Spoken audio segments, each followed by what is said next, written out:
Good afternoon. Welcome.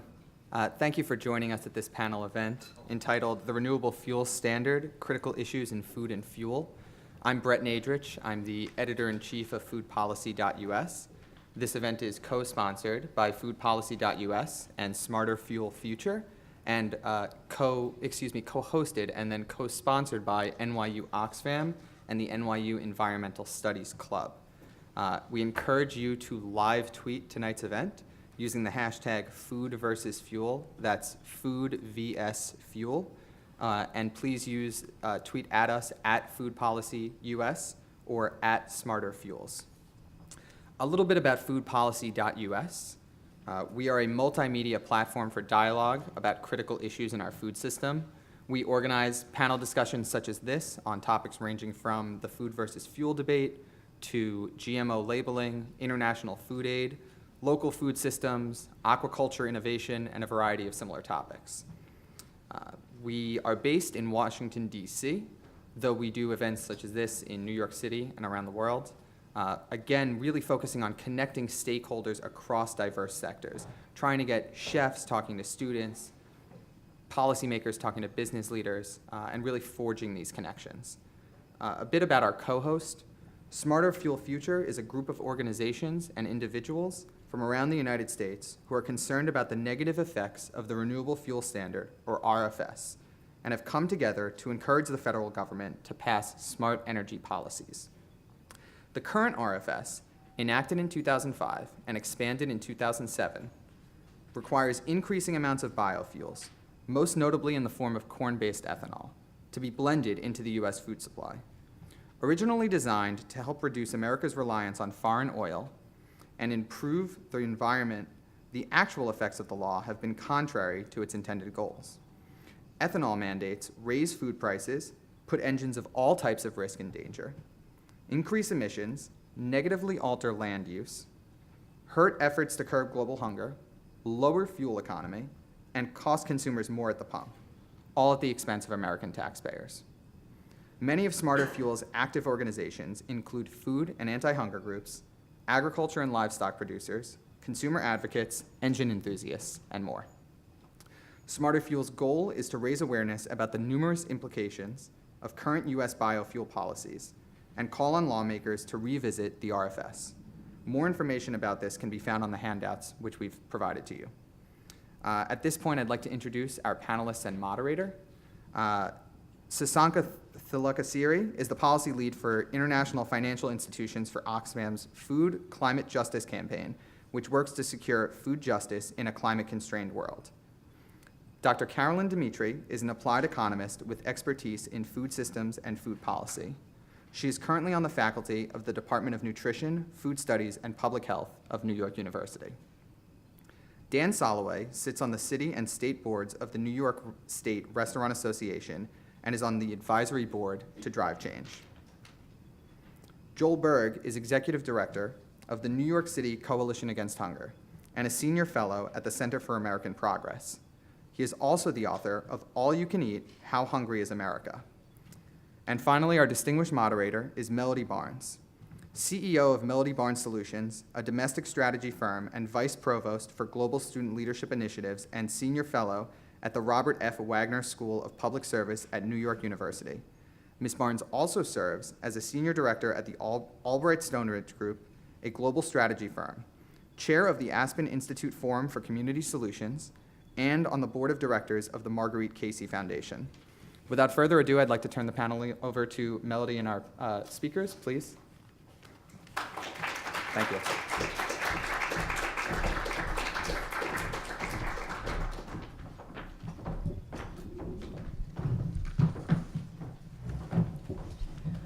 Well, good evening, everyone.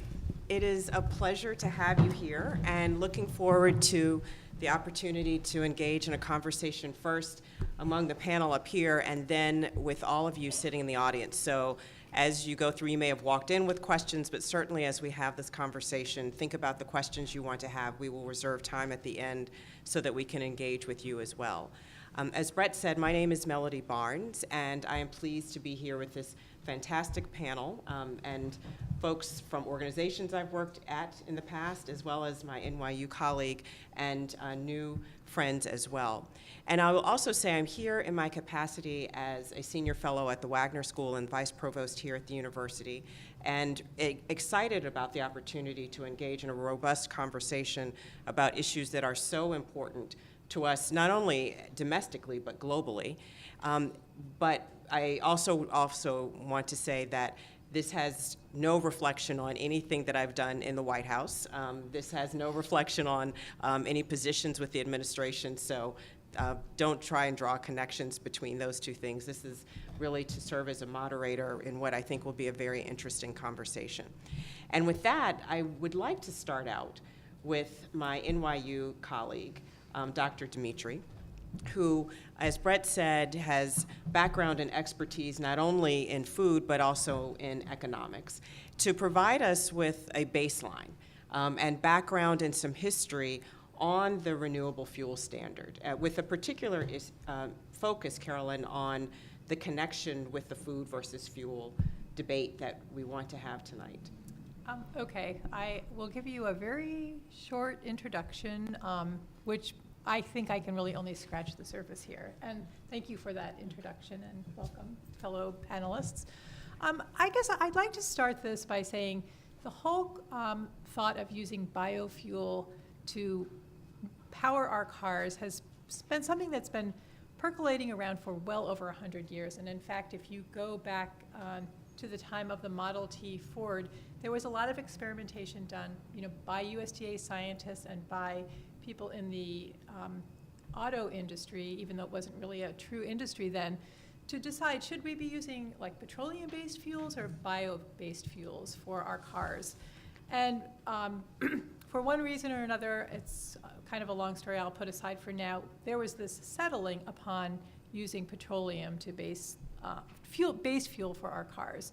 So I guess I just bring that up as a way of saying this is not really a new conversation. This has been going on for a really long time. And in the modern world, I guess the easiest way to think about it is that we have a fixed amount of land that's used for food production. And when there's some market intervention that basically says you should be, instead of growing corn, and it could be other products, but in this case it seems to be corn, you could be growing corn for fuel, you basically shift a lot of land out of food production into fuel production. And so what basically, now we can just really put the whole concept of fuel aside, because that's what that market intervention does. It gets people to make different production decisions. So now there is a smaller quantity of food available, and just the basic laws of supply and demand tell us that that will cause food prices to go up. So that at the most basic level, this is really what's going on. And so I'll just leave it at that, and you can just think about how that might play out in the context of my colleagues at this table who are really more interested in food security and in hunger, and how that plays out in the world. Great, thank you for setting the baseline in that way. And given that, just because I wanted to make sure, I know people walk in the door with different levels of information about the conversation we want to have tonight. So given that baseline, I want to take 1 second to do what some of you may do when you get a really good book, which is skip to the end and read the very end to see what will happen at the end of the story, and ask the members of the panel, given the food versus fuel debate, what is the one thing that you would like everyone in the room to walk away with at the end of tonight's conversation? What is the one thing that you would really like them to know when they go back to their dorms, when they go back to their homes? Joel, I'll start with you. I'd say my end takeaway is, while I think the ethanol standard's a bit silly and should be revised, much of this debate I think is diversionary from the real issues. It's essentially corporate agribusinesses against corporate oil companies, and each hiring high-priced, advertising campaigns and sidling up with different interest groups to make their case. I think it has some negative impact on food prices, but that's a bit overblown. And I think each side is using the hunger issue issue to sort of advance their case. And they're real international hunger issues, et cetera. I don't mean to minimize that too much, but I think it is distracting from the fact everyone wants an easy answer. If we didn't have ethanol, we wouldn't have hunger. If we had more community gardens, we wouldn't have hunger. And the real issue is we have 49 million Americans living in households that systematically can't afford enough food. It's because they don't have enough jobs. The jobs they do have don't pay enough. And the federal nutrition assistance safety net has been chipped away at for the last few decades. So to me, those are the really fundamental issues. Yeah, it's bad for the environment, but there are plenty other of alternatives, switchgrass and other things I think we'll discuss tonight. To me, I think this is a good example of how basically interest groups on various sides of an issue sort of hijack the public debate, and the public interest is lost out. And it's like Melanie said, should I ever go to Iowa? None of this mattered. I didn't say any of it. So, bottom line, smoke and mirrors happening here in terms of the real issue. Yeah, I think it's a significant issue, but I don't know that ethanol is the main reason, food prices are going up, and, food prices has certainly not increased as bad as it is nearly as much as healthcare costs or educational costs have increased. It was in Mississippi recently, and some of the land that was cotton is now corn, so not all of the land that's being used for corn production was producing food for human beings. So it's an issue, but not the top one on my list. Okay, so Sasanka, coming from a global perspective, being at Oxfam, what's the one thing that you would want people to walk away with? Well, thank you, Melody, and thanks for organising this event. And what a great start, because I think I'm going to push back almost a little bit on what Joel said, but even though I do agree with the guts of what he was saying. Certainly for us as Oxfam and the work that we do as an anti-poverty organisation, and certainly the work that we do in terms of food justice in a resource-constrained world, that's sort of the main tagline of our GROW campaign that I work for. There are serious implications that food price volatility and the food price spikes that we've seen in 2008, 2011 have on the poorest people. And I'm going to throw just a few numbers at you just to sort of contextualize this, and I'll get to sort of the end of the book, as it were. As we know, there is some evidence to suggest that the U.S. corn ethanol has a direct correlation to the price spikes that we've seen. There's some studies which have attributed to around sort of 23-25% across 2005-2009.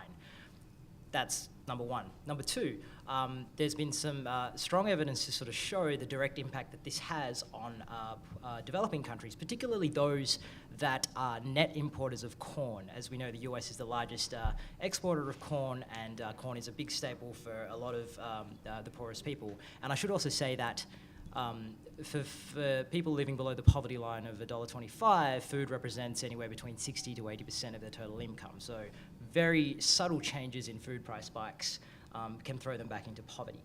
And there was an interesting study by Tufts University, actually, which showed that across, I think, from 2005 to 2009, these net corn importing developing countries had an increase in their importing costs of around $6 billion. And now that's huge for these countries when they're struggling to provide basic essential services, let alone just food to feed themselves. And we should just remember that 1 in 8 people still go to bed hungry every night. So I guess to play the tape through to the end, a lot of my work that I do primarily is with the World Bank and the IMF in Washington, D.C. And they produce a report every year called the Global Monitoring Report, which, for those who may not know, is a report which tracks progress on the Millennium Development Goals. So the Millennium Development Goals are a set of goals that were established to sort of track our efforts, our global efforts at fighting poverty, simply put. And the report in 2012 that the World Bank did on the Millennium Development Goals, which actually was on food price spikes and nutrition and the impact that had on poverty. And I was lucky enough to speak at the launch event of that report, and there were some really telling statistics in that.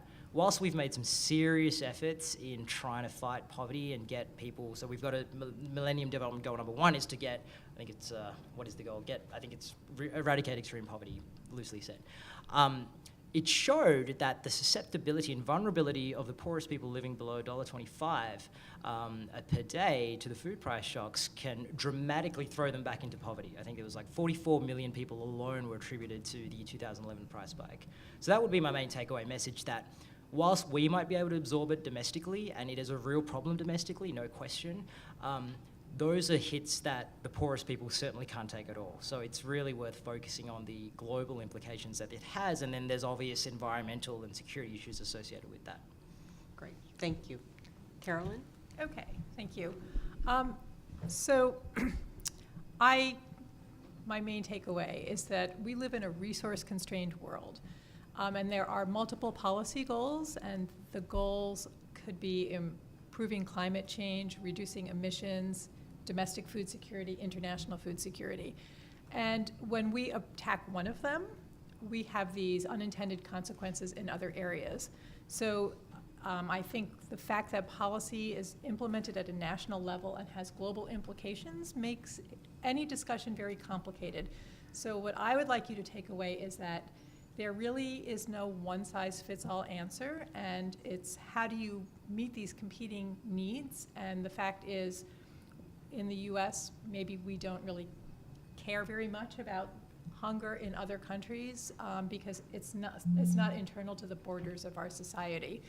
And so US policy is really not made looking at international consequences. So just there are trade-offs between food and fuel and the environment, and it's very difficult to balance them. Great. And Dan? Thank you. Well, the wonderful thing about being on a panel of people who are in the academic circle is that they pretty much tell you all the notes that you wrote down on the first question, then you're done. That's me. However, having been in financial markets and now being on the food service side in the restaurant industry, what I've seen really is the interweaving of food and fuel and how it has had a great effect from everybody, from the producer, the logistics and transportation mode, and the end user, who is the consumer. And that consumer can be a restaurant guest, but it can also be a hospital, a school or university, or another institution. And since we've created volatility and price spikes, as has been previously mentioned, you kind of create an interesting dynamic within a budget. So if we want to go to the lowest level, we can talk about impoverished people and say how these spikes will affect them, but really in everyday life, even here at the university, where there's a food program in place and there's a certain, it's maybe not a profit center, but it could become a loss leader very quickly in our volatile commodity world. So the further that we push agricultural products to be wrapped into the fuel system, we will continue to hit these challenges, and they will become gross or more gross, I should say. It will become larger in its scale and its impact on all of us. So that's kind of my takeaway, is let's not just think of it as on the top and on the bottom, but it's everywhere in between, and it's not trickle down and it's not trickle up. It's just going to affect everybody. Great. That's actually a great jumping off point for my next question, because I tend to believe, we've already started to introduce some interesting data into this conversation, but I think the partner to data often can be the stories about real people, real businesses, and whether they be the hospitals you're talking about or whether they're farmers and others, and the implications for these issues, of these issues on those individuals. And I'm wondering if you can give us, and Dan, I'll start with you, because you started to paint a picture of that spectrum. If you can drive this closer to home for us. I mean, tell us a little bit more about what you've seen, given your role on the restaurant boards, about how this affects people. Well, some of the things that I've noticed, because I've been in procurement for 11 years within the restaurant space, and I mix that with my finance background of the financial markets, I've seen what I call, and I'm sure it's probably not my term, is complementary commodities, which is a group of commodities that move in sync with each other. So let's look at it from the consumer level and how it can affect people. When feed costs increase, so corn or grains, for whatever reason, whether it's fuel related or other, you will see, say, the price of beef go up. But pork, beef, and poultry run in tandem because one becomes too inexpensive relatively to the other. So it needs to maintain its basis. So that the maintenance of basis basically creates an inflationary situation, price pressure to the upside, we'll call it, like in a financial market term. That will then affect all of the consumers. And it will also squeeze margins for processors, and it can hurt on the farm side because people want to stop buying because they don't have elasticity within their budget to do so. So that can affect everybody. On the restaurant side, it's a small margin business. You're looking, some organizations, you're looking for high volume times small margin. So if things start happening and feed prices go up and protein prices go up and grain related, so like think of a Chipotle. The price of pork, chicken, and beef goes up, but also the flour and corn that are used for the wrap aspect is also going up. But that's a moderately priced good that has an elasticity. The consumer won't go anymore. So then if the consumer isn't going to Chipotle because it's not cost effective for them to do so, that will infect all the employees because you won't need one or two people to man a store when the amount of consumers decreases, say, 5 or 10% because of food costs. So then you're looking at a larger general economic impact. I know that's not necessarily related to fuel, but it's kind of how I've seen things in the restaurant world.